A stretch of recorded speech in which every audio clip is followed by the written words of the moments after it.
All right, on your screen right now, you got the 6 original CODs. When people say like the OG CODs and this and that, they're basically talking about these 6 games, this lineup right here. And what's interesting is that all 6 of these games have something unique to them, which is what this video is about. There's other things that you can mention, but I'm going to try to simplify it into like 1 to 3 unique things about each game. All right, time to dive into the first game, Call of Duty 4. Before I do get into this though, real quick, make sure you subscribe if you haven't already, and also like this video. All right, so COD 4, the most unique thing about this game were the glitches. For anyone who hasn't played COD 4, whether you're younger or you just missed out, COD 4 had a bunch of glitches, and there was an old school mode that allowed you to jump basically double the height. And actually beyond that though, the maps were basically made to be broken out of. Beyond the old school mode, there were actually also elevator glitches where you'd be able to get outside of the map. And with these glitches came different mini games like Michael Myers, for example, where people would go into glitches and then there would be one person. It would basically be like Infected, but with only one person hunting you down.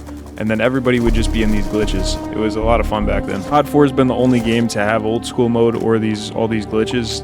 Literally every single COD after that, it's just never been like that. These glitches and little mini games made this game something it was very different than any other Call of Duty, because now there were other things on the game to do rather than just run around and shoot players or zombies. There was a whole different layer to it. All right, next game is World at War. The #1 most unique thing about this game was the overall feel of the game, which also includes the music on the main menu, which I'll play right now.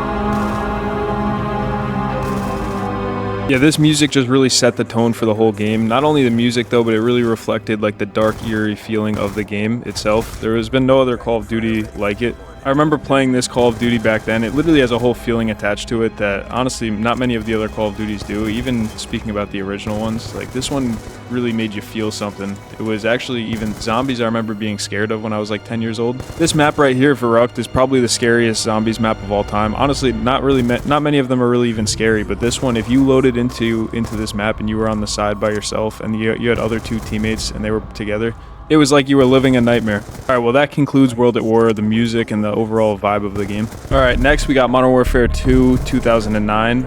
The most unique thing about this game, which actually I'm going to list 3 for you. #1, trick shotting. #2, one-man army nuke tubes. And then #3, that search and destroy, you had to go to game chat. Alright, so #1, trick shotting. This game was the peak of trick shotting. It was pretty much the only game that it really got to that point. Yeah, you could trick shot in probably Black Ops 2 and, a couple of the other games, but it was never the same as this game. This is where FaZe and all those big trick-shotting clans started, or maybe not started, but this is where they really took off and it shaped gaming forever. #2, one-man army noob tubes. I didn't say everything on this list would be a good thing. Although, looking back, one-man army noob tubes, it was kind of fun if you were doing it, but if it was happening to you, it was a terrible time. But yeah, there were basically, you could use unlimited rocket launchers and just sit in like one side of the map and basically just farm nukes. Like it was kind of cheap, but it was definitely unique. White Boy 7th Street holds the record for like the quickest nuke of all time. It was like 30 seconds. He literally just shot like one noob tube across the map, killed the whole team, and then called in a chopper gunner.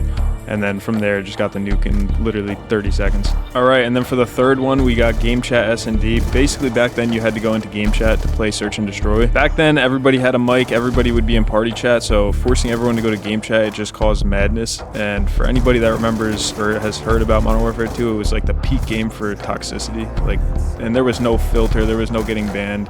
It was absolutely insane back then, which I guess actually that would bring me a fourth point of toxicity being the unique thing about this game, but we'll add it in with the game chat. But yeah, honestly, this game was the definition of like bringing people together, whether it was through the trick shotting community or just going to search, being required to go into game chat. The community was very active and really just very engaging. Like nowadays you're playing and people are never really talking in game chat. Sometimes they will, but back then it was every single game there were people just screaming at each other other in game chat. So yeah, that's what I got from Modern Warfare 2. Trick-shotting one-man army noob tubes in game chat, search and destroy / high engagement. Alright, so now let's move on to our next game, Black Ops 1. The most unique thing about Black Ops 1 were wager matches / COD points. Basically back then you needed to buy attachments, camos, and stuff like that, and you would do that using COD points, which you would get every single game at the end of the match, and it would be different depending on how well you did and if you won or lost, I'm pretty sure.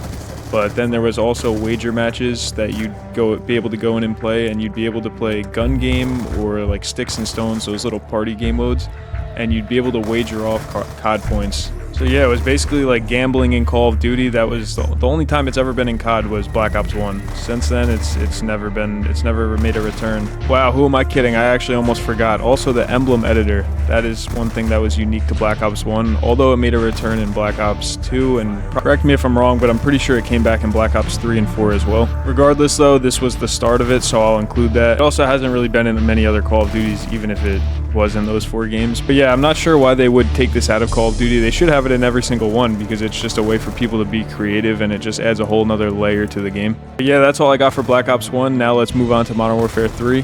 Alright, so for Modern Warfare 3, the most unique thing were the specialist perks. The specialist perks were basically instead of kill streaks, instead of earning kill streaks, you would earn extra perks. So instead of being overpowered with kill streaks, this would just make you faster, or it would make you more overpowered, you as a player. And then I guess also you could say that it was unique, you were able to overlap your MOABs. So my brother, for example, he got 2 MOABs in one game back in the day, which was like, all of us were like going crazy over it. But yeah, aside from that, honestly, I don't really know what else makes Modern Warfare 3 unique. That doesn't make it any less of a good game, because this game was very amazing and actually underrated in my opinion. One thing to me that stands out is this was the first game that I went to a midnight release. I remember, going to GameStop at like 8 p.m. and then staying there till 1 in the morning with like everybody's going crazy. People are pulling up with their own TVs, and they somehow were able to get their hands on like an early copy. And they're just sitting there playing the game in front of everybody. And they actually, now that I remember, they had a game truck pull up, and they also had the game, so we were able to play like a private match and all play against each other. It was a very good time, and that's one memory that stands out for me with Modern Warfare 3. And it was actually the last midnight release, the one and only midnight release that I've been to. But yeah, enough rambling, that's it for Modern Warfare 3. Now let's move into Black Ops 2, the one and only. Last but definitely not least, the most unique thing about this game was the competitive play. This was basically the start to competitive Call of Duty, at least for me it was, and I know many other people. They added league play for the first time in this game, and the scene just grew in this game. I didn't even know it existed before this game, and this game was the start of Hardpoint. Actually, speaking of Hardpoint, now that I'm thinking about it, I can't believe I almost forgot this. Multi-team Hardpoint, it was like 3v3v3. There were 3 teams of 3 people. And that was like the pub stomping game mode back in the day. For anybody that remembers it, I'm sure that's probably not a very common memory for everybody, but definitely was something unique to this game. Anything else that you guys think is unique to these games, let me know down in the comments, because I might have forgot something. Also, regardless of that, let me know any personal experiences or anything that sticks out to you about these games in particular, because we all have our own experiences, so it'd be interesting to see what you guys have to say about it. But that's pretty much it. If you enjoyed this video, make sure you like, comment, and subscribe, and I'll see you in the next one.